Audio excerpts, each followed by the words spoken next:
এই তো আমি রেডি হয়ে গেছি, এখন আমরা যাচ্ছি ফুচকা খাইতে। তো ঘুরতে যাব বলে কথা, নিজে যখন কাপড়ের বিজনেস করি তো আমার এটাই একটা সুবিধা যে নিজের যখন যেটা ইচ্ছে আমি নিয়ে পড়তে পারি। তো আমি এই বোরকাটা নিয়ে নিয়েছি যে আমি এটাই পরবো। তো দেখো আমার ফাইনাল লুক কত সুন্দর লাগছে, তাই না? তো এই তো আমার বাচ্চা রেডি হয়ে গেছে, আমার আম্মু যাবে সাথে, আমার আম্মু এবং আমি বাবুকেও নিয়ে যাব। তো আমার হাজব্যান্ড যাবে না, এই দেখো তার অবস্থা ফকিরের মতো ঘুরতেছে সারাদিন, ও যাবে না। তো আমরাই যাব, জাস্ট ফুচকা খেয়ে চলে আসবো। দেখো দেখেছো তার অবস্থা, তাকে কীভাবে নিব বলো? আমরা রওনা দিয়ে দিয়েছি, রিস্কায় করে যাচ্ছি। এই তো আমার বাবু তার নানির কোলে শুয়ে রয়েছে, আর আমরা এখানে চলে এসেছি ফুচকা খাইতে। তো এই স্পেসটা অনেক সুন্দর, তো আমি এখানেই সবসময় ফুচকা এবং চটপটি খাইতে যাই। তাদের ফুচকা চটপটিটা আমার অনেক ভালো লাগে, অন্য ফুচকা চটপটি মজা লাগে না।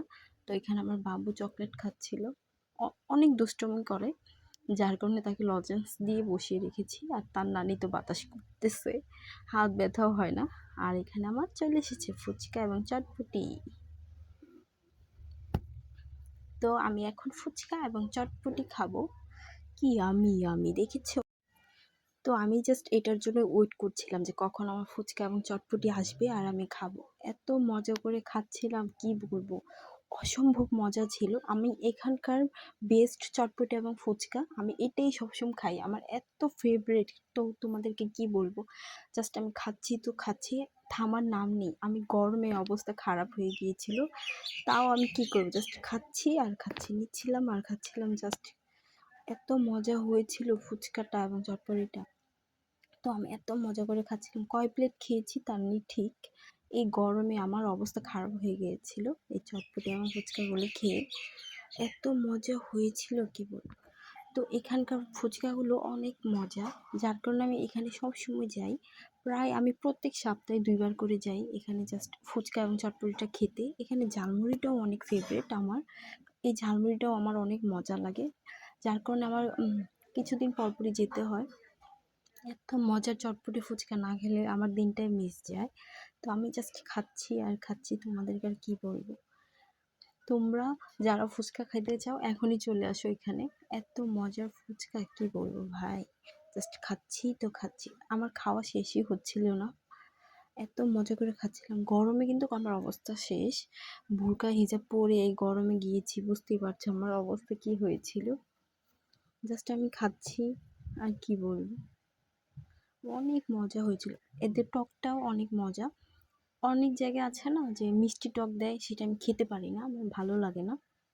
আর এখানে ঝাল টক মিষ্টি দুইটাই থাকে, অনেক মজা। এই টকটা দিয়ে ফুচকা খাইতে অনেক ভালো লাগে।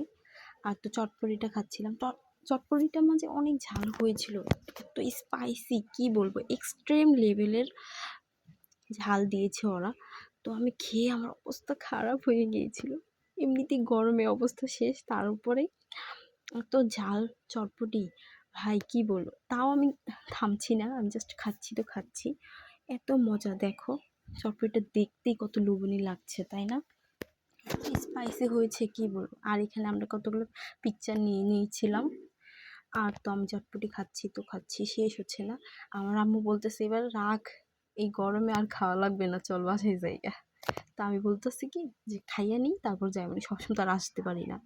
তাই মজা করে চটপটি এবং ফুচকাগুলো খাচ্ছিলাম, অনেক মজা হয়েছিল। তো চটপটি রেখে আমি আবার ফুচকা খাচ্ছি, ফুচকা খাচ্ছি আবার চটপটি খাচ্ছি। কি বলবো ভাই, আমার খাওয়া দেখে সবাই তাকিয়ে রয়েছে, তো এই মেয়েটা এত খাইতে পারে, রাক্ষস কোথাকার। আমি বলতেছি তোমরা যা মন চায় তাই বলো, আমি আগে খাইয়ে লই পরে কথা বলবো।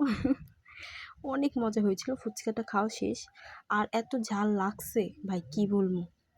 আমি লাচ্ছি খাচ্ছিলাম, আমার মেয়ের লাচ্ছি আমি সেটা খেয়ে ফেলেছি। আর এখানে আমার মা আমাকে বাতাস করতেছে, গরমে অবস্থা শেষ, তাই কি করবো, খেতে তো হবেই তাই না। গিয়েছি খাওয়ার জন্য, অনেক মজা করে চটপটিটা খেয়েছিলাম। তো বাই বাই, ভালো লাগলে অবশ্যই সাবস্ক্রাইব করে দিও আমার চ্যানেলটাকে। টাটা।